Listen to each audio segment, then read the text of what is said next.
अरे कुछ संतों ने आवाज लगाई, जाग रहे हैं, जाग रहे हैं कुछ लोग। भैया देवी नंदन ठाकुर, भैया धीरेन्द्र शास्त्री, बागेश्वर धाम, अन्य ने बहुत सारे मेरे संतों ने, पूज्य गुरुदेव भगवान श्री रामाचार्य जी, अन्य ने हमारे शंकराचार्य जी महाभाग आवाज उठाया है, जागृति आ रही है कि आज भी देखो, आज भी अगर वास्तव में कोई लड़ रहा है हिंदू धर्म सनातन धर्म की सुरक्षा के लिए, तो इसी जैन धर्म की है। जो जैन धर्म के मानने वाले पिता पुत्र की जोड़ी श्री हरिशंकर जैन जी और श्री विष्णु शंकर जैन जी। हाँ, अरे जी संभल के लिए आजकल झगड़ा चल रहा है ना। हमें थोड़ा देखा समाचार में बताया जा रहा है कि हिंदू पक्ष से 2 वकील जो जैन धर्म के हैं और विपक्ष से 16 हिंदू धर्म के वकील खड़े। अरे लानत है ऐसे लोगों पर। बोले वृंदावन बिहारी लाल की। इन्हीं जयचंदों के कारण ही हार होती है।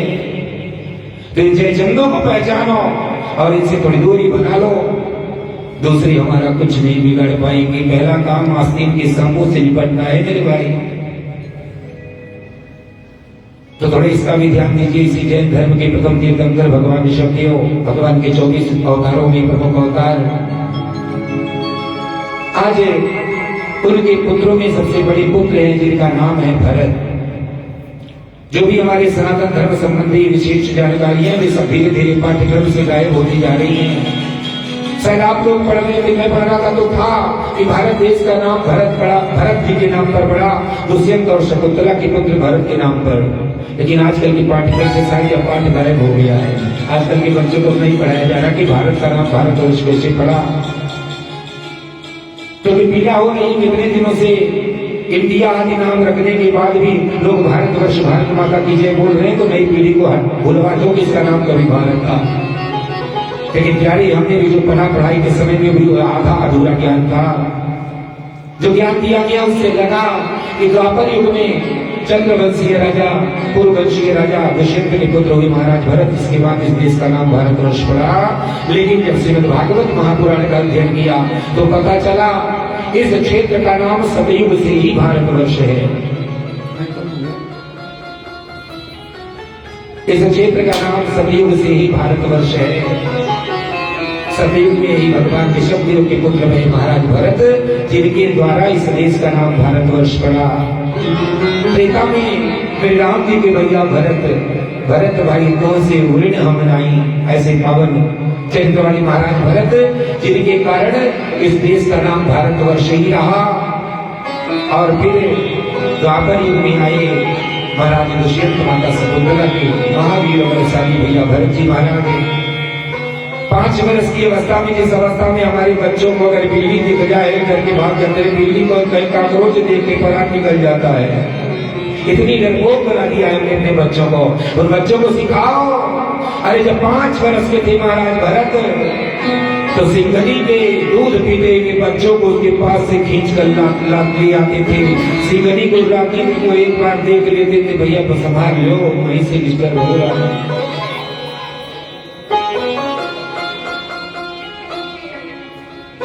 सिंघनी को राखी तो एक बार देख लेते थे ना, सिंघनी की सिद्धि पिट्टी गुम हो जाती थी। ऐसे थे भाई भरत जी, जिनके हम संतान हैं। अब खबरों से डर जाते हैं। बताओ कितने नीचे जा चुके हैं। आज उनके द्वारा इस देश का नाम भारतवर्ष ही रहा। इस कलयुग में बहुतों ने बार बार बदलने का प्रयास किया है, लेकिन जन जन के हृदय में तो भारत नाम ही जगा है। भले लिखने को इंडिया ले गए पता में, लेकिन जब जयकारा बोलेंगे तो इंडिया माता का नहीं बोल मिलता, भारत माता की जय बोलते हैं। यही महाराज भरत बड़े प्रजावत्सल थे, बड़े भक्त थे, भगवान के बेटा है भैया। लोग उसकी तरह, जैसे लोग उस राम जी के बेटा है, ऐसे ऋषभदेव जी के बेटा है महाराज भरत जी। बड़े प्रेम के साथ में जीवन बिताया, बड़ी सुंदर तरीके से प्रजा का पालन किया। पालक थे तभी तो उनके नाम पर देश का नाम पड़ गया। प्रजा पालक थे तभी तो पड़ा। बड़े सुंदर तरीके से जीवन व्यतीत किया। जीवन का समय आया, चौथा पर आया। बच्चों को राज्य देकर चले गए जंगल में तपस्या करने को। बहुत साल बीत गए। एक दिन की बात है, आज गए सुबह सुबह स्नान करने के लिए। नदी में स्नान कर रहे हैं। उसी समय एक हिरनी आई है जल पीने के लिए। हिरनी गर्भवती थी और बस कुछ ही दिनों में उसका गर्भ उत्पन्न होने वाला था, ऐसा समय आ गया था। आज वह हिरनी जल पी रही थी कि अचानक बड़ी जोर से शेर की दहाड़ सुनाई पड़ी। हिरनी बेचारी डर गई, भीड़ होती है हिरनी, डर के उसने उछाल मारा, और उछाल जब मारा है तो सीधे जल भी गिरी है। और लिखा है कि जब जल में ऊपर से कोई वस्तु गिरता है तो जितनी वेग से गिरता है उसका 2 गुना वेग से जय हो। आओ क्या रे, आओ जय हो जय हो। पहले तमाम समरिया को बुला के कह रहा अकेले नहीं आएंगे, ठीक है चलो दोनों बात। बोली भक्त वत्सल भगवान की जय।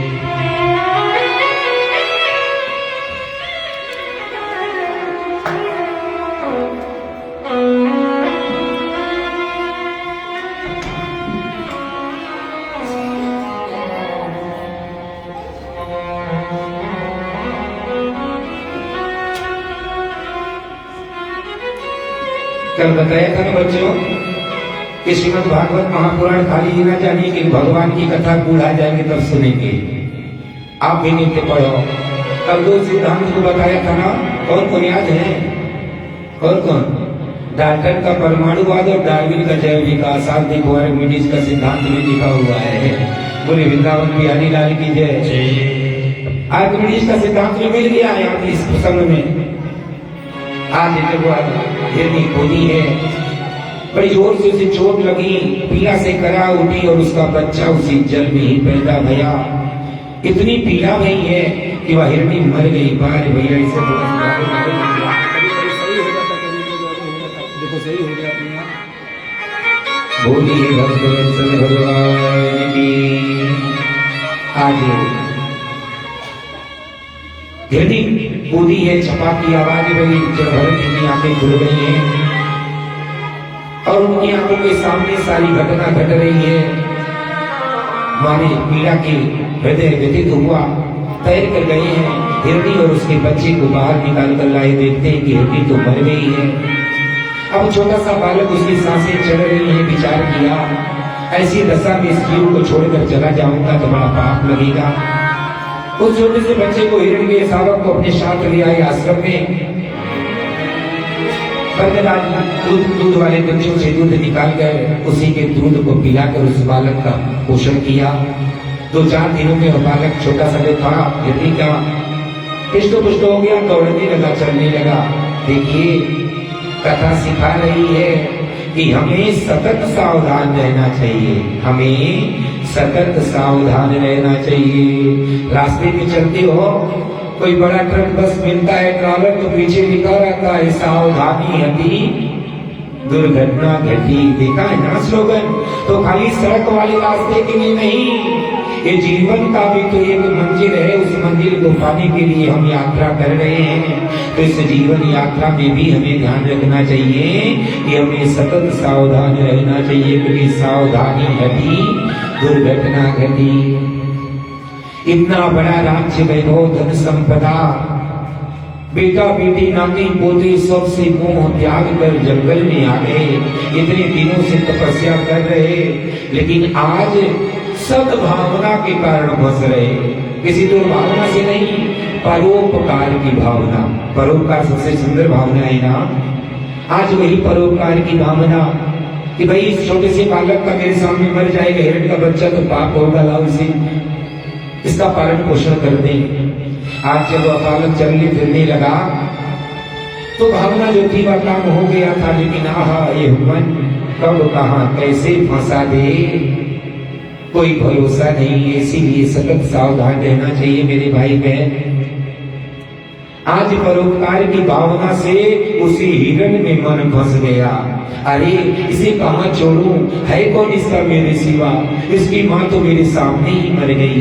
भूल गए अपना वह दिन जब वे जंगल में स्वयं आए थे। कौन था उनका जिसके सहारे के जंगल में आ गए थे। आज परोपकार की भावना इतनी बलवती हुई कि मन ने फंसा दिया और उसका बल भुला दिया। अरे इस हिरण का कौन है? अब भजन धीरे धीरे छूट गया। ऐसा हिरण के प्रेम में उसी के साथ खेल रहे। घर में कोई गाय वाय पाला है अगर आपने, तो छोटा बच्चा उसका जब चलने फिरने लगा सर से दौड़ के जाएगा, हर से फिर दौड़ कर आएगा, डांट दो डर जाएगा, बुलाओ तो कान खड़ा करेगा, तमाम सारे सुंदर सुंदर अचरज भरे कार्य करके आकर्षित करता है ना। आज उसी आकर्षण में फंस गए महाराज भरत जी। एक दिन की बात है, गए थे संध्या वंदन करने को, प्रातःकालीन वेला में वापस आए तो देखते हैं कि हिरण नहीं है, क्योंकि इसी बीच हिरणों का झुंड आया और अपने स्वजातियों को देखा, बात बोली, भाषा समझा, उनके साथ निकल गया। अब तो हिरण से ऐसा प्रेम हो गया था, ऐसा लगाव लगा लिया था कि हाँ हिरण, हाँ हिरण, हाँ हिरण।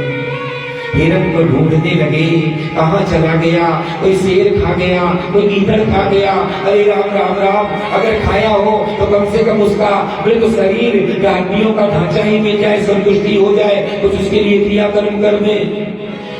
आज इसी भावना में हाँ हिरण करते घूमते रहे। शाम का समय हुआ, दुधलका हो गया, देख नहीं पाए, एक पेड़ का ठूंठ था, उसी में लगा है ठोकर और गिरे हैं और हाँ हिरण करते हुए मृत्यु हो गई। फल क्या हुआ कि अगला जन्म उन्हें हिरण के रूप में लेना पड़ा है।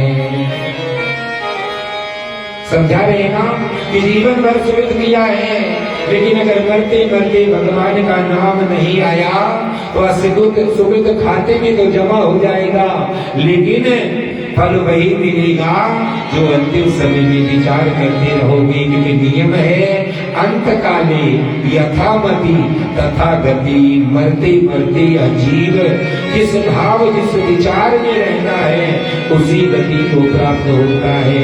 कहा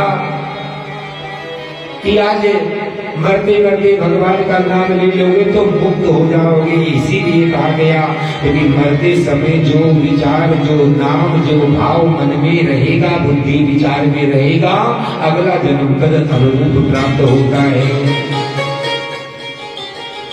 आज हिरण के रूप में पैदा हुए, लेकिन सुकृत नष्ट नहीं हुआ है। जो सुकृत किया है वह नष्ट नहीं हुआ है और उस सुकृत के प्रभाव से अपने पूर्व जन्म की सारी गलती याद है जड़भरत जी को, और याद है तो आज उसी हिरण के शरीर में ही भजन में बैठे रहते हैं। एक दिन की बात है, बैठे थे एक जंगल में और लगा कि भगवान के चरणों में लगन और भगवान से अरदास कर रहे थे कि प्यारे बड़ी गलती हो गई, क्षमा करो और कृपा करो कि मुझे दास बना कर रख लेना। आइए सभी लोग भगवान के चरणों में निवेदन करें, मीठी मीठी ताली बजावें और प्रेम से लगा के भगवान से अपने को अपनाने की प्रार्थना करें। मुझे दास बना कर रख लेना, घनश्याम तुम अपनी चरणों में। मुझे दास बना कर रख लेना, घनश्याम तुम अपने चरणों में। मुझे दास बना कर रख लेना, भगवान तुम अपनी चरणों में। मुझे दास बना कर रख लेना, भगवान तुम अपने चरणों में। भगवान तुम अपने चरणों में, सिया राम तुम अपने चरणों में, घनश्याम तुम अपने चरणों में, प्रभु राम तुम अपने चरणों में।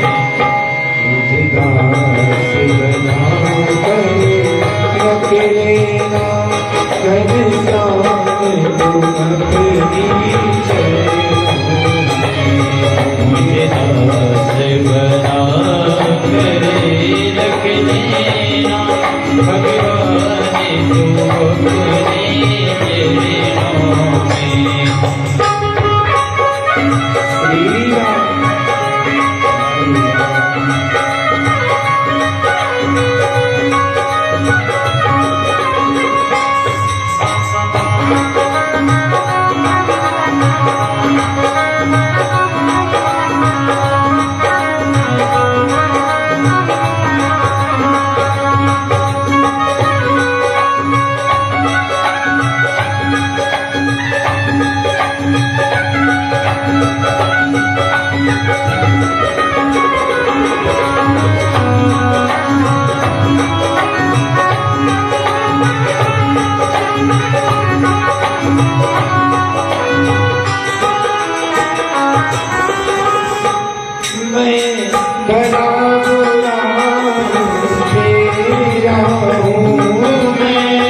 भगवान की जय हो। और ये कम की है क्या? तब कम बेसी हो जाता नहीं ना। श्री राम राम। आज इसी प्रकार से सुंदर भजन कर रहे थे। ऐसा मगन रहे भजन में नाम कि देह की सुध नहीं रही, जंगल में लगी है आग, सारे जीव गए भाग, लेकिन ये वहीं पड़े रहे और प्रेम सहित जल कर समाप्त हो गए। आज शरीर छूटा है, सुकृतों का परिणाम हुआ। चूंकि सामान्य जीव के शरीर में थे, इसलिए भगवान का नाम जपने के बाद भी तुरंत मुक्ति नहीं मिली, लेकिन मुक्ति का द्वार मिल गया। यह मानव शरीर मिल गया और ब्राह्मण वैदिक ब्राह्मण के घर में जन्म प्राप्त हो गया। आज जन्म से ही सावधान हो गए। इनके पिताजी बहुत बड़े ज्योतिषी, आज जब कुंडली बनाया है बड़े प्रसन्न हो गए। अरे राम राम राम, ये तो कोई अवतारी पुरुष आया है मेरे घर पर, बड़ा ज्ञानी होगा, बड़ा नामी होगा। लेकिन बालक जब बड़ा हुआ, जनेऊ संस्कार उपनयन संस्कार किया, गायत्री मंत्र सिखा दिया कि बेटा जल्दी से याद कर ले। 4-5 साल हो गए, एक गायत्री मंत्र भी याद करके नहीं सुनाया। याद को उनको सभी वेदों के मंत्र है, पुराणों के मंत्र है, पूर्व स्मृति याद है, लेकिन इसलिए नहीं सुनाया कि भैया अगर एक बार इस मन को संसार में लगा दिया तो पिछली बार धोखा खाया है, दो जन्म गंवाया है, अब की बार धोखा खाऊंगा, ना जाने कितने जन्म गंवाने पड़ेंगे, मूर्ख की तरह रहने लगे। नाम रखा था भरत, हो गया जड़ भरत। गांव में साधुओं की टोली आई, उन्हीं के साथ भाग लिए। माता पिता नहीं रहा गया, चले गए, ढूंढ कर ले आए। आज धीरे धीरे माता पिता चले गए भगवान के धाम को। घर में बड़े भाई हैं, भाभियां भी हैं, किसी तरह से करके इनको घर से निकलवा दिया। ये तो यही चाहते थे घर से निकाल दो। आज अद्भुत वेश में घूमते हैं। एक दिन राजा रघुगढ़ से भेंट भई। राजा रघुगढ़ बड़ा सत्संगी था, नित्य सत्संग करने जाता था। आज एक पहाड़ बीमार हो गया, तारों ने उन्हीं को जोत लिया। कुछ ऐसी बातें पड़ी कि आज रघुगण के द्वारा महाराज भरत का अपमान हुआ, अपमानजनक शब्द कहे गए। आज पहली बार बोला गया, आज पहली बार बोले महाराज भरत इसलिए ताकि सत्संग और भक्ति का नाम ना खराब हो। क्योंकि महाराज रघुगण जो अब शब्द बोले तो अनजाने में बोले, उन्होंने देखा नहीं था बाहर कौन है। दरअसल बात ऐसी हुई कि रखे थे कंधे पर उनके पालकी का बांस एक तरफ था। अब जा रहे थे तो संतों का नियम है कि वैसे हमारी तरह थोड़ी चलते हैं, चाहे जो जितने लोग दबाए पैर के नीचे, वे तो दृष्टि पूतम नशेत पादम, एक एक पैर को निगाह से छान कर न चलते हैं। तो गति भी कम हो गई थी और हुआ ऐसा कि चींटों का एक झुंड जा रहा था लाइन बना के। तो नियम है कि चींटों के झुंड को दागना नहीं चाहिए, थोड़ा रुकना चाहिए। पीछे वाला ठेला है, अभी महाराज गुस्सा होंगे जल्दी चले। अब पीछे से ठेला गया, आगे नागना है नहीं तो कूद गए। अब हमारे कंधे पर आपके पालकी का भार हो, हम कूद जाए तो भीतर आपकी क्या हाल होगी। बड़ी जोर से सिर पर चोट लगी तो डांट लगाई, अरे धीरे नहीं चल पाता, अरे अभी डांट ही रहे देखेगा तो फिर से कूद पड़ेगी, तो फिर से वैसी परिस्थिति आ गई थी। बड़ी जोर से बड़ा शब्द कहा, अरे दुष्ट कौन है। थोड़ा झांक के देखे तो मोटे मोटे हाथ दिखाई पड़े, हो बेचारा कितना कमजोर है, कैसे चल पाएगा। कभी तो धीरे धीरे चल रहा है, देख से चल, मुझे नहीं आता, मैं रघुगण हूं, दंड देने में यमराज से भी कठोर हूं। आज एक संत का अपमान हुआ है, सारा सत्संग का फल समाप्त हो जाएगा, दुर्गति होगी, तो सत्संग का नाम खराब होगा। आज इसलिए पहली बार बोले हैं। कहते महाराज रघुगण से भरत जी, अरे महाराज, अरे कौन मोटा है कौन पतला है। अरे ना तो मैं मोटा हूं ना मैं पतला हूं, और दंड देने की बात तो मुझे तो दंड देने की सामर्थ्य केवल उस परमात्मा में है। आज गूढ़ बातें, सत्संगी था ना, सत्संग में जाता था, बड़ी बात समझ में आई, कौन है भाई, तो बाहर से निकाल कर देखा, कंधे पर जनेऊ, कूद पड़ा। अरे नहुस की भांति क्यों मुझे नरक की अग्नि में जलाना चाहते हो। अरे पंडित जी महाराज, अरे क्षमा करो क्षमा करो। अरे कोई बात नहीं, अरे अनजाने में किया है, मुझे कोई रोष नहीं है। तो महाराज अगर रोष नहीं है तो एक बात बताओ, आपने कहा कि मैं न मोटा हूं, न पतला हूं, न बड़ा हूं, न लंबा हूं, न गोरा हूं, न काला हूं। मैं समझ लिया कि आप अपने आत्म तत्व को बता रहे हो, लेकिन महाराज आपने कहा मुझे कष्ट की अनुभूति नहीं होगी। तो महाराज हम आग जलाते हैं, आग पर रखते हैं बटलोई, और उस बटलोई में डालते हैं जल, और जल में डालते हैं चावल। आग से बटलोई गर्म होता है, उससे जल, और जल गर्म जल के प्रभाव से चावल गर्म होता है, और उसका गर्भ फूट जाता है और वह भात बन जाता है। तो ऐसे महाराज इसी शरीर के भीतर आत्मा है, तो जब शरीर पर चोट लगेगी तो इसका थोड़ा भी असर आत्मा पर नहीं जाएगा। कहते अरे भैया अब गोविद एवं वादान, अभी तुम थोड़े अज्ञानी हो, लेकिन ज्ञानियों का साथ करने के कारण ज्ञानियों जैसा बोलना सीख गए हो। अरे कहाँ यह भौतिक पदार्थ चावल बटलो ये सब भौतिक पदार्थ हैं, और कहाँ यह शुद्ध बुद्ध चिन्मय परमात्मा का अंश पावन आत्मा। बड़ा सुंदर उपदेश दिया। धीरे धीरे समय आया और भगवान का ध्यान करते हुए जड़ भरत जी आज भगवान के धाम को गए। तो जीवन भर का सुकृत अंत में भगवान का नाम न आने के कारण धरा रह गया और हिरण बनना पड़ा, और फिर से मानव जीवन में आकर तब मुक्ति मिली, 3 जन्म बिगड़ा। ये तो उत्तर हो गया कि जीवन भर का सुकृत अंतिम समय में भगवान का नाम न आने पर भी धरा रह जाता है, और अंत समय की मति के अनुसार गति प्राप्त होती है। आओ अब वह कथा बताता हूँ कि जीवन भर दुष्कर्म करने के बाद भी, जीवन भर जिसने दुष्कर्म किया, भगवान की कृपा से अपने किसी पुण्य फल के प्रभाव से मरते मरते भगवान का नाम याद आ जाए तो कल्याण हो जाता है। कहते हैं कान्य कुब्जिये निजः कश्चित् दासी पतिरजा मिलः नाम्ना नष्ट सदाचारो दास्या संसर्ग दूषिता। कांचीपुर जो नाम का नगर है, आज भी ये नाम बदल गया है, कन्नौज, जिसे आज कहते हैं इंद्र की नगरी। आज उसी कन्नौज नगर में एक पंडित जी रहते थे, बड़ी वेद पाठी थे, तीनों काल संध्या करते थे।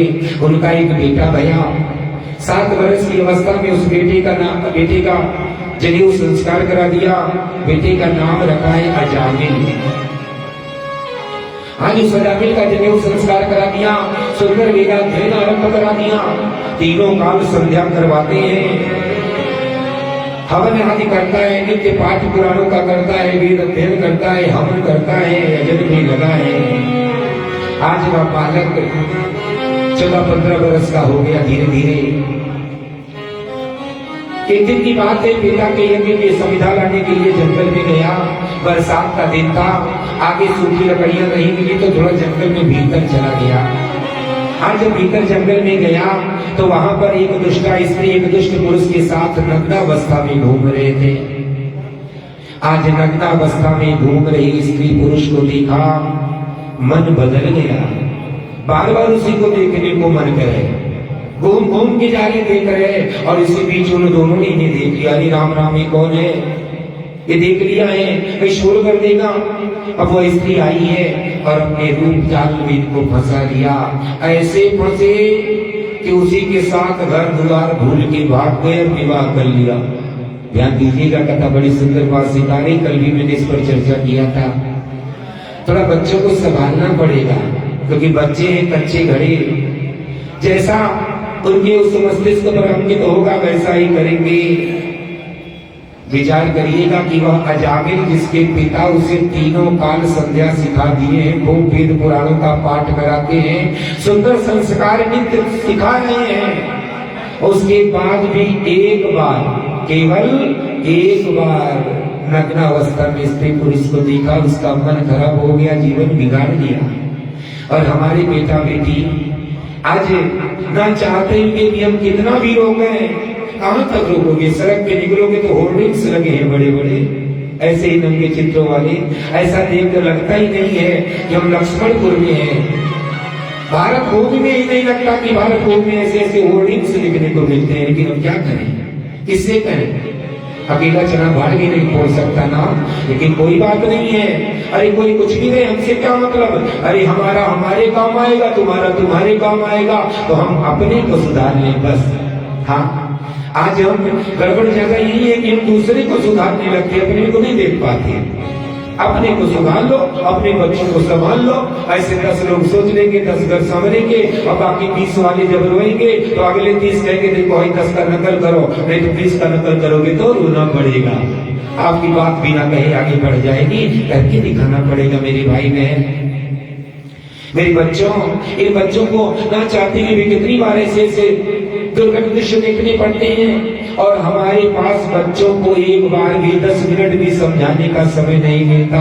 अरे हमने देखा है कि विद्यालयों में, शायद हमारे प्रबंधक जी इस बात से वाकिफ होंगे कि विद्यालयों में टीचर पेरेंट्स मीटिंग किया जाता, वो भी सिर्फ 20-25% का टाइम नहीं मिलता कि एक दिन, हाँ कई साल में एक बार आने के लिए भी उनको समय नहीं मिल पाता अपने बच्चों के लिए। तो जरा विचार करिएगा कि आपका बच्चा कहाँ जा सकता है जब अजामिल वहां तक चला गया जिसके पिताजी दिन भर देखभाल करते थे।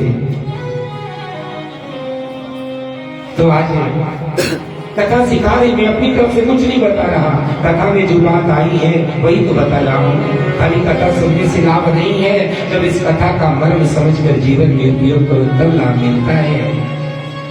तो बच्चों को प्रतिदिन संभालो, सब पढ़ाई करें, लेकिन घर आने के बाद में उनके लिए नहीं कुछ तो कम से कम श्री हनुमान चालीसा और श्री रामचरित मानस के ही पाठ का नित्य नियम बनाओ कि तुम्हें रोज एक बार हनुमान चालीसा, एक बार संकट मोचन हनुमान अष्टक, और एक बार 1-2 दोहा कितना भी श्री रामचरित मानस का पाठ करना आवश्यक होगा। एक करा के देखो, उस बालक बालिका का जीवन उज्जवल ना हो जाए तब कहना, हाँ बर्बाद नहीं होगा। मोबाइल भी देखता रहेगा, वह खेलता कूदता भी रहेगा, शैतानी भी करता रहेगा, लेकिन फिर भी उसका जीवन नहीं बिगड़ेगा। अगर अपनी जड़ों से उसे जोड़े रहोगे, भगवान के चरणों में उसके मन को लगाए रहोगे। अरे आप जिस आंगन में बैठे हैं, यह आंगन, इस आंगन के लोग तो इसके उदाहरण हैं। अरे मुझे बड़ा रोना आया अपने उन भाई बहनों पर जो 2-4 साल लखनऊ दिल्ली, इलाहाबाद, लखनऊ दिल्ली, मुंबई में रह जाते हैं और फिर ऐसे अपलोडेड बनते कि सारा शर्म लाज भुला जाते हैं। लेकिन एक बहन मुझे मिली यहाँ पर, हम तो समझे लखनऊ में रहती है, लेकिन पता चला नहीं दुबई से आई है। हमारे जमान जी की छोटी बहू, उनका बेटा भी आज आया है। ऐसा साष्टांग दंडवत किया बिना शर्म किए, और यहाँ के हाई स्कूल इंटर पास है, लोग जो करेंगे बोलो वृंदावन बिहारी लाल की जय। बहुत बहुत साधुवाद है, बहुत बहुत आशीर्वाद है कि यहाँ पर कम से कम एक बार कई बार मिलते हैं लोग, ऐसे कई जगह पर मिलते हैं, क्योंकि भागवत जी की बहुत कृपा होती तब तो भागवत कथा मिलता है सुनने को। लेकिन यहाँ भी ऐसे लोग नहीं मिले थे, आज पहली बार मिले कि जो विदेश में रहते हैं, वो भी दुबई में रहते हैं और वहां रहकर भी अपने संस्कार को बचा के रखा है। क्यों रखा बचा के? उसमें उस बहन का ज्यादा हाथ है। भैया भले कम करते होंगे, लेकिन वो बहन घर में रहती, भैया तो चले जाते हैं कमाई करने के लिए, लेकिन भैया का भी याद है कि भैया बाहर गए तो उस बाहरी दुनिया के रंग रोगन को घर में लेकर नहीं आए, नहीं तो भैया कितनों करती, भैया लेके आ जाते तो गड़बड़ हो जाता। बहुत बहुत साधुवाद है, बहुत बहुत आशीर्वाद है, और आप सभी के लिए एक सुंदर उदाहरण है सामने। पहले के नहीं समझ में आता तो ध्यान देखो, कोई करके दिखा रहा है कि किस प्रकार से बच्चों को, कहीं भी रहो, अपने बच्चों को संस्कार दिया जा सकता है। थोड़ा परिश्रम करना पड़ेगा, तो अपनी मनोभावनाओं को काबू भी करना पड़ेगा। लेकिन जब अपने ही मन के घोड़े दौड़ते रहेंगे तो बच्चों के तो मन के घोड़े आपके कई गुना स्पीड से आगे दौड़ेंगे। बोलिए भक्त वत्सल भगवान की। आज वह जामिल उसी काशी के संसर्ग से दूषित हुआ, उसी के साथ विवाह कर लिया और एक नगर में घर बनाकर रहने का बहुत बड़ा डकैत बन गया। पिताजी तो बनाना चाहते थे कि बहुत बड़ा विद्वान बने, एक बहुत बड़ा डकैत बन गया। धीरे धीरे समय बीत रहा है, 9 बच्चे हो गए, एक बार संत जन आए हैं, पत्नी अब पूरी हो रही है तो दिमाग खुल रहा है, विचार में रोज है कि ऐसे संतों का सेवा करने का अवसर मिले। गांव का कोई आता नहीं है क्योंकि घरेलू कर्म करने वाली है, गांव का कोई ब्राह्मण उसके यहाँ आता नहीं है। लेकिन संत जन आ गए एक दिन अनजाने में और उसने रोका है। अजामिल बड़ा क्रोधित हुआ, पत्नी ने प्रार्थना किया कि प्यारे रहने दो, हमने रोका है। धमकी दिया कि सावधान, सुबह मेरे जगने से पहले भाग जाना। आज सारे संतों ने जल्दी जल्दी भोजन बनाया पाया, अचीला लोग तुरंत बर्तन मांज के बोरा बोरी बांधने लगी, आसन बांधने लगे। गुरु जी ने कहा गया? बोले महाराज सुना नहीं, इसी समय निकल लो, नहीं तो सुबह पता नहीं कब जागे। संत जी ने कहा कि भैया तुम लोग अभी हमारे चेला हो, पक्के संत नहीं बने हो, लेकिन हम तुम्हारे गुरु जी हैं और ठड़िया संत नहीं दिया, पक्के संत हैं। तुम्हें मरने से डर लग रहा है, यानी कि अभी तुम पूरे संत बने नहीं हो। संत बना ही जाता है जब स्वयं को मार दिया जाता है, जब मन के तरंगों को मार दिया जाता है, तभी ना संत बनते हैं, साधु बनते हैं। तो अभी तुम लोग जीवित हो तो जाओ, तुम लोग संत भी नहीं हो, लेकिन मैं तो पहले ही मर चुका हूँ, मुझे मरे को मरने का काजर है। अब गुरु जी नहीं जा रहे, चेला कैसे जाए? थोड़ी दूर पर जाकर दूरी बनाकर बैठ गए। दादा गुरु जी लगता सटिया गए हैं, मरेंगे, हमको भी मरवाएंगे, लेकिन दूर रहो, जैसे अजामिल आ गई थे पकड़, हम लोग भाग लेंगे। हाँ, अब प्रातः कालीन बेला संतों को कैसे दूर जाना है, इस समय कैसे प्रतीक्षा करें कि अजामिल कब जमेगा? आज निकाला है तरीका और कीर्तन करने लगे हैं झांझ बजाकर कि सीताराम कहो अपने मनवा में, सीताराम कहो अपने मनवा में, राधे श्याम कहो अपने मनवा में, राधे श्याम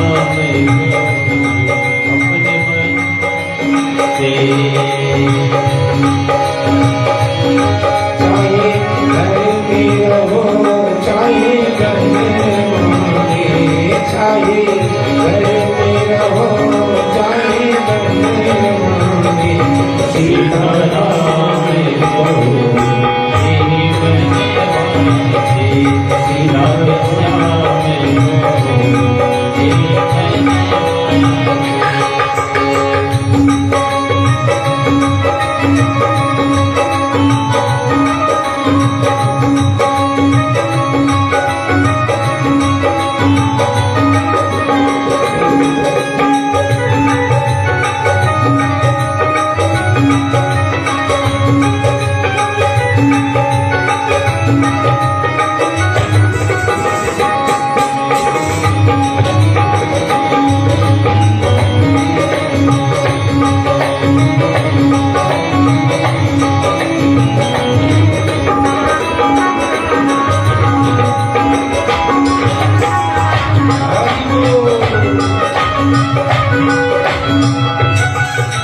जप ले राम नाम तू थोड़ा, जप ले राम नाम तू थोड़ा, जप ले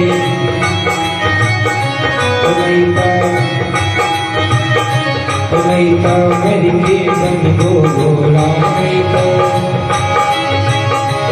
जप ले राम नाम तू थोड़ा, जप ले राम नाम तू थोड़ा। सीता राम कहाई मैंने गाई,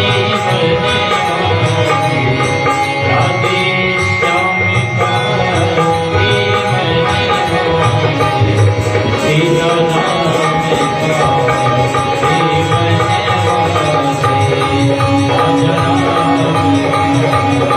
कहाई मैंने गाई। सीता राम कहाई मैंने गाई, राजा दिया। और जब ये आवाज गई है जामिल के कानों में, इतना क्रोध में भरा है, इतना क्रोध में भरा है, भैया आवाज और बढ़ा दो नहीं तो हमसे नहीं सूती। बोली भक्तवत्सल भगवान की जय।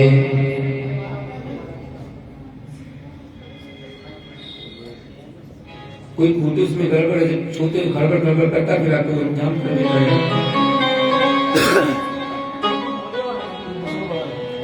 बोली भक्तवत्सल भगवान की जय हो। वोल्टेज बराबर वोल्टेज 250 है, काहे नहीं मतलब है। बोली भक्तवत्सल भगवान की जय हो।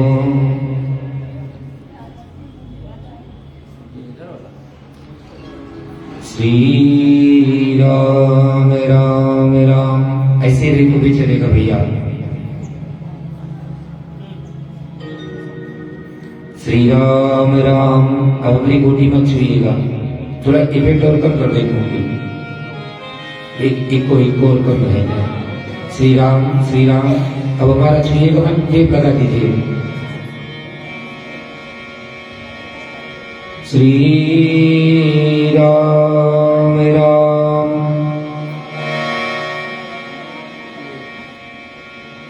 हम क्या कर रहे थे, हमें तो भुला गया। याद है कहूँ काम कैसे चल रही थी। अच्छा हमारे साथ हम तो थोड़ा टेंशन में आ गए, हम लोग डबल टेंशन में आ गए। क्षमा करिए, हम सोने नहीं जाएंगे, और खराब लाइफ देंगे तो वो बिना जन्म करे नहीं डोलेंगे, पक्की बात है। हाँ वो तो थोड़ा हड़काएं जो सही हो जाए। हाँ टेंशन नहीं लीजिएगा, आप लोगों का प्रेम भाव है ना, और जो भी खराब वो भी सही हो जाएगा।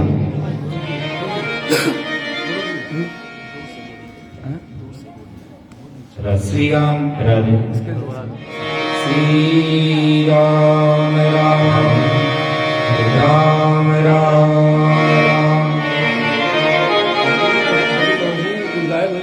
राधे।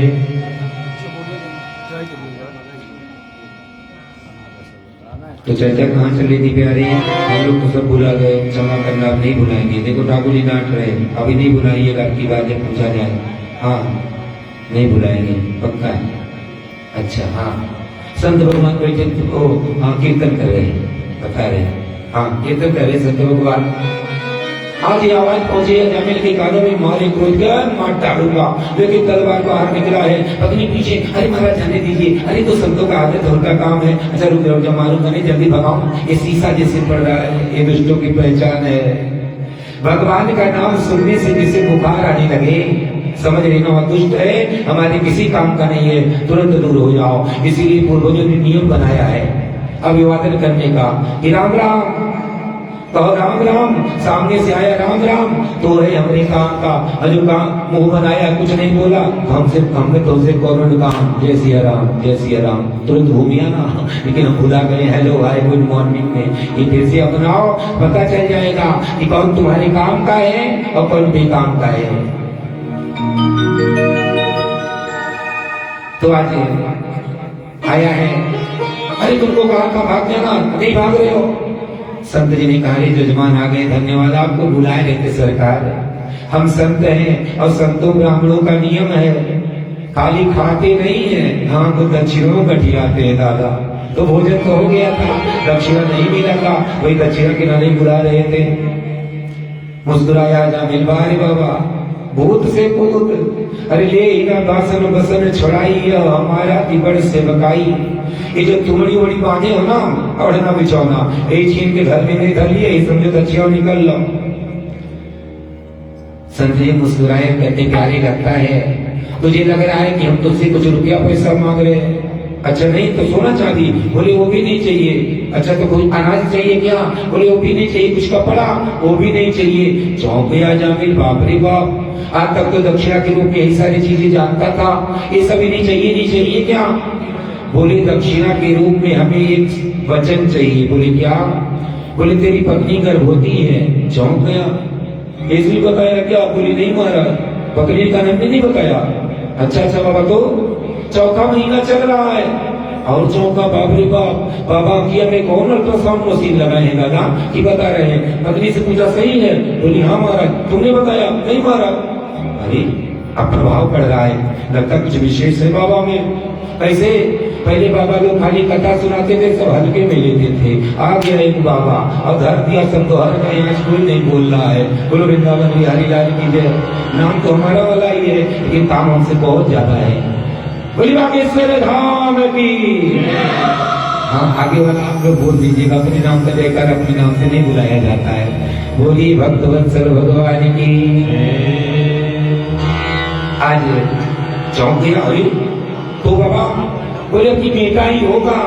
अच्छा तो आपकी जो पैदा होगा उसका नाम नारायण रख देना, यही हमारी दक्षिणा। अरे खटाकर हंस पड़ा। बोला अभी तक तो मैं समझ रहा था कि बाबा लोग सबको मूर्ख बनाते हैं, राम राम जपना कराया लगना, लेकिन आप तो समझ में आया कि बाबा लोग कतई मूर्ख ही होते हैं। अरे हम अपने बेटे का नाम नारायण रखें या कुछ भी रखें, आपका क्या लाभ है? बोले हम संत हैं, संत कभी लाभ हानि पर नहीं देखता, अपने लाभ के लिए नहीं सोचता, तुम्हारा लाभ है इसलिए रख लेना। ठीक है बाबा, रख लेंगे। बड़ा खुश हुआ कि वाह, ऐसे बहुरा बाबा मिले तो हम रोज दक्षिणा दिया करें। हाँ, बोलो भक्तवत्सल भगवान की। आज धीरे धीरे समय बीता, एक बालक पैदा गया, बालक का नाम धर दिया नारायण। और असर क्या हुआ कि सबसे छोटा बेटा, उसके बाद कोई और संतान नहीं हुआ। बड़े जो बेटे थे धीरे धीरे विवाह आदि होता रहा, अपने अपने स्थान पर व्यवस्थित होते गए। अब यही छोटा बेटा ही हो गया है हाथ का बर्तन, सहारा एकमात्र यही है। अब भजन आरंभ हो गया। देखो संत लोग अगर सीधे कहते तो एक माला रोज भगवान का नाम जपना नहीं हो पाता, लेकिन ऐसा बहाना बना दिया कि भजन आरंभ हो गया। बेटा नारायण, अरे लला, अरे पानी ले आओ। नारायण, अरे देखो भोजन हुआ। नारायण पानी लो तो लला। नारायण मेरा चश्मा। नारायण मेरी छड़ी। हर बात में नारायण अपने बेटे को बुलावे, लेकिन नाम है नारायण तो नारायण नारायण का जप आरंभ हो गया।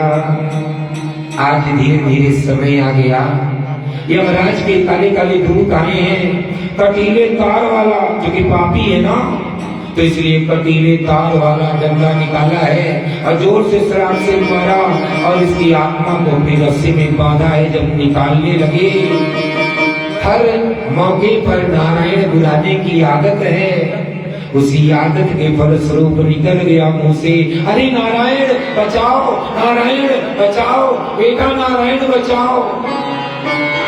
इतना कहते ही अजामिल चौंक गया, क्योंकि उसकी पीड़ा जाती रही, क्योंकि उसकी आत्मा इस बंधन से मुक्त हो गई।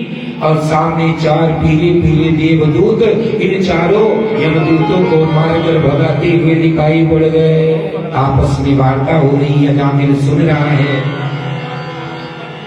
यमराज के दूत कह रहे हैं, कौन हो, कहां से, क्यों भगा रहे हो? बोले हम तो नारायण के दूत हैं। तुम कौन, यहाँ कैसे आ गए, इसको छूने की हिम्मत कैसे?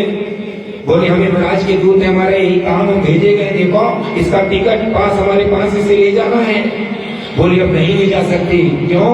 अरे सुना नहीं है, अब इसने हमारे स्वामी का नाम लिया है और हमारे स्वामी ने कहा है कि मरते मरते जिस भी जीवात्मा के मुख से मेरा नाम निकले उसे तुम लोग जाना दिवाने के लिए। आपस में झगड़ा होने लगा और आपस में झगड़े से कुछ उत्पन्न हुआ। यमराज के दूत यमलोक चले गए और नारायण के लोग चले गए। अजामिल वहीं रह गया।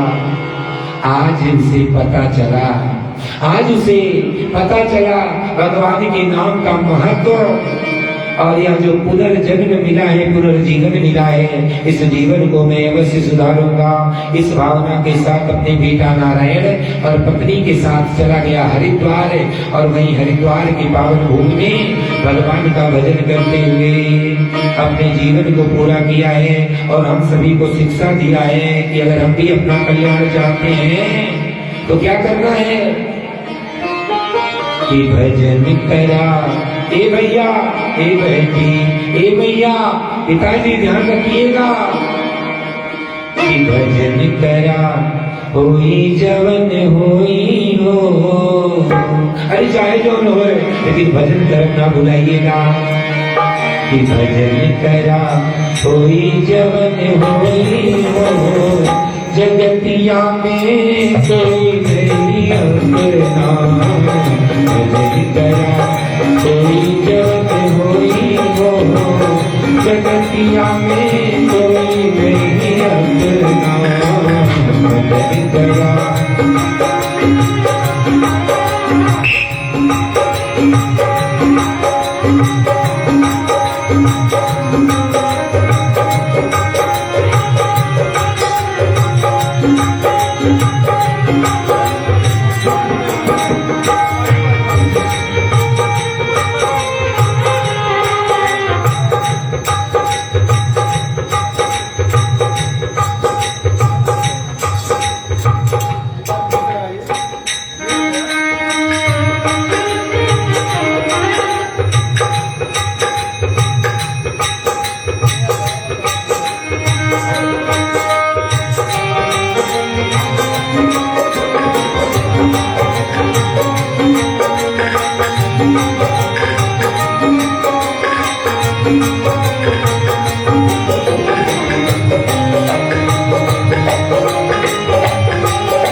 कोई जवन होई हो।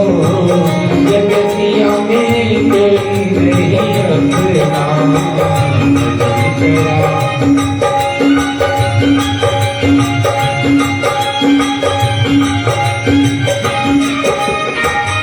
और ये केवल ये धीरेन्द्र शुक्ला नहीं कह रहे, और कहना ध्यान से सुनिएगा।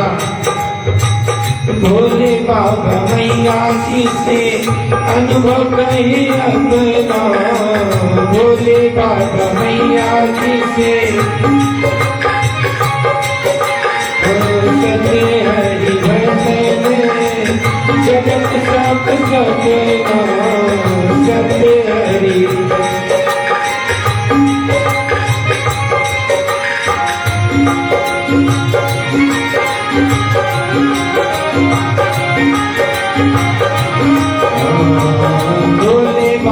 मैया जी से अनुभव कहे अपना, भोले बाबा मैया सत्य हरि भजन जगत सब सपना, सत्य हरि भजन भजन करा। ए भैया, ए बहनी, बताइए समय का भजन करो। हरि भजन करा कहीं के रसोई हो।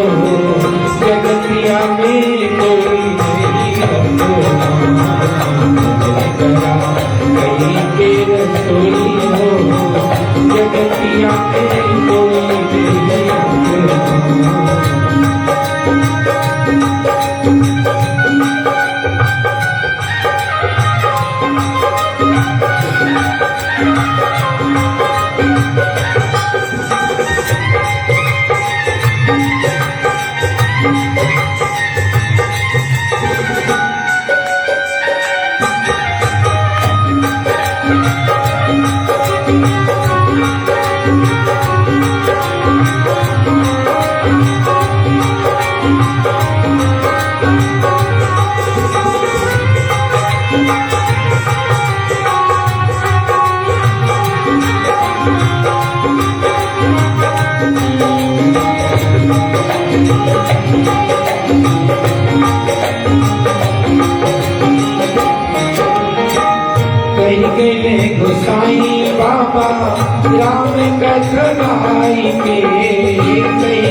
कभी होई हो जगतिया में नहीं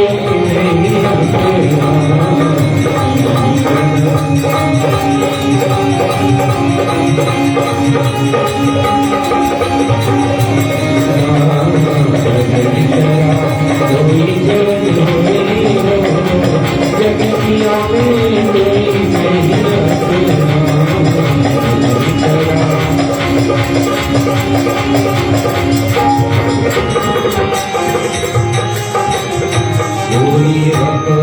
भगवान की। आज जामिल का कल्याण हुआ, कथा से सिद्ध हुआ ना कि जीवन भर के सुकृत भरे रह जाएंगे अगर मरते मरते भगवान का नाम नहीं आया, और जीवन भर के सारे दुष्कृत्य भी समाप्त हो जाएंगे अगर मरते मरते भगवान का नाम याद आ गया। बड़ा सुंदर तरीका बताया गया है। ये कैसे होगा? पहले भी महाराज सुखदेव जी ने बताया है तरीका। अगर उस तरीके में मन न लग रहा हो, ना हो पा रहा हो, तो अजामिल आख्यान के द्वारा संतों ने बड़ा सुंदर तरीका बनाया। क्या कि हर समय हर क्षण भगवान का नाम लेने की आदत डाल लो। जमाई आती है ना, जमाई अरे भैया रे, अरे दादा रे, छी कैया छी, अरे मोर माई ना इसलिए, अरे बाप रे। ध्यान दीजिएगा, थोड़ा आवश्यक चीज है, 1 मिनट के लिए समझ लीजिए। ये जो सारी बातें, कभी भैया कभी बाबा, कभी किसी को बुलाते हो, इसी में आदत बना लो। छी बाबे आप छी, हरि राम हो राम। जमाई आया राम राम राम राम। कहीं ठोकर खा रहे हो, हरि राम हो। किसी को बुलाना, हे राम जी, नाम नहीं मालूम है, ऐसा मत बुलाओ, हे राम जी, ऐसी आदत डाल दो। हर बात में जब बुलाने में राम की आदत डाल लोगे ना, तो अंतिम समय में भी बुलाना पड़ेगा। जब यमदूत आएंगे तो जन्मत मरत दुष्ट दुख होगी, और दुख में भगवान याद आते हैं ना। तो कब इस मृत्यु के दुख में भगवान कभी याद आएंगे जब हर बार में भगवान का नाम लेने की आदत डाल लोगे। वो अपने बेटे का नाम समझ के ही नारायण नारायण कहता था, तो आदत पड़ गई थी, तो अंतिम समय में भगवान का नाम आ गया। इसीलिए बेटा बेटी का नाम अब कागज में लिखवा दो, कोनो बात नहीं है, कोई आधुनिक नाम, लेकिन घर में बुलाने का नाम कुछ भगवान के नाम से जुड़ा हुआ रख लो। हाँ, जैसे कि यहाँ पर हमारे डॉक्टर साहब, अरे हमारे वकील साहब और हमारे प्रबंधक जी के बेटा बड़े ना, उनका नाम कान्हा लोग बुलाते हैं, तो इससे भगवान का नाम कुछ जोड़ लो, है ना, नाम जोड़ लो, वही नाम बुलाओ बेटा बेटी को। तो बात बेटा बेटी को बार बार बुलाने की आदत है, इसी बहाने भगवान का नाम लेने की आदत हो जाएगी। और एक जगह बैठकर रोज 10-20 मिनट आधा घंटा भजन करने का समय नहीं मिल पा रहा, इसी बहाने भजन भी होता रहेगा। बोलिए भक्तवत्सल भगवान की जय। आज बड़ा सुंदर चरित्र बताते, चूंकि भगवान के अवतारों की चर्चा चल रही है, और कहते भैया भगवान, हाँ तो एक प्रश्न किया कि महाराज भगवान की जितनी कथाएं सुनाए आप, उसमें भगवान अक्सर देवताओं का पक्ष ले रहे, दैत्यों का वध कर रहे हैं, संतों का पक्ष ले रहे हैं, दुष्टों का वध कर रहे हैं। वाह भाई वाह, कन्हैया तो पहले में से सच के तैयार है। बोले वृंदावन बिहारी लाल की जय। आप देखो कितने कितने रूप कन्हैया के मिलेंगे। हाँ, अरे छोटे भैया देखो पहले हम प्रतीक्षा में लगे हैं कि कब भैया हमने माँ कंदी कब भैया आएंगे कन्हैया। हाँ, बस थोड़ा भाव आप लोग बनाइए, इसीलिए सुंदर सुंदर कथाएं चल रही हैं। आज कन्हैया को बुलाना है तो जो भाव जगेगा ना, कभी ना भगवान आते हैं तो भाव बन जाए, इसलिए ध्यान से कथा को सुनिए। और जब भजन कीर्तन हो तो मीठी मीठी ताली बजा के कीर्तन करते रहिए। शरीर में बैठने से दर्द होने लगे तो कुर्सियां लगी वहां जाके बैठ लीजिए, ठीक है ना। वहां से भी अगर दर्द हो रहा है तो पीछे पर्दा लगा, थोड़ी देर ऐसे टहलते टहलते सुन लीजिए, ठीक है ना। बहुत तरीका बढ़िया है, बस सुनने से आप मन नहीं हटाओगे तो कई सारे तरीके हैं, है ना। और अगर थोड़ा ज्यादा दिक्कत होने लगे तो कुछ व्यवस्था करवा देंगे, तो कहीं थोड़ा जैसे जो हमारे बूढ़े माता पिताजी लोग हैं, दिक्कत होने लगी थोड़ा पैर फैलाने की व्यवस्था करवा देंगे। हाँ, चिंता नहीं है, बस खाली भाव बनाओ, भगवान को हृदय में लाओ। कहते महाराज ऐसा नहीं है कि भगवान केवल देवताओं या मानवों का ही पक्ष लेते हैं। भगवान ने कहा है कि हमसे संबंध बनाओ।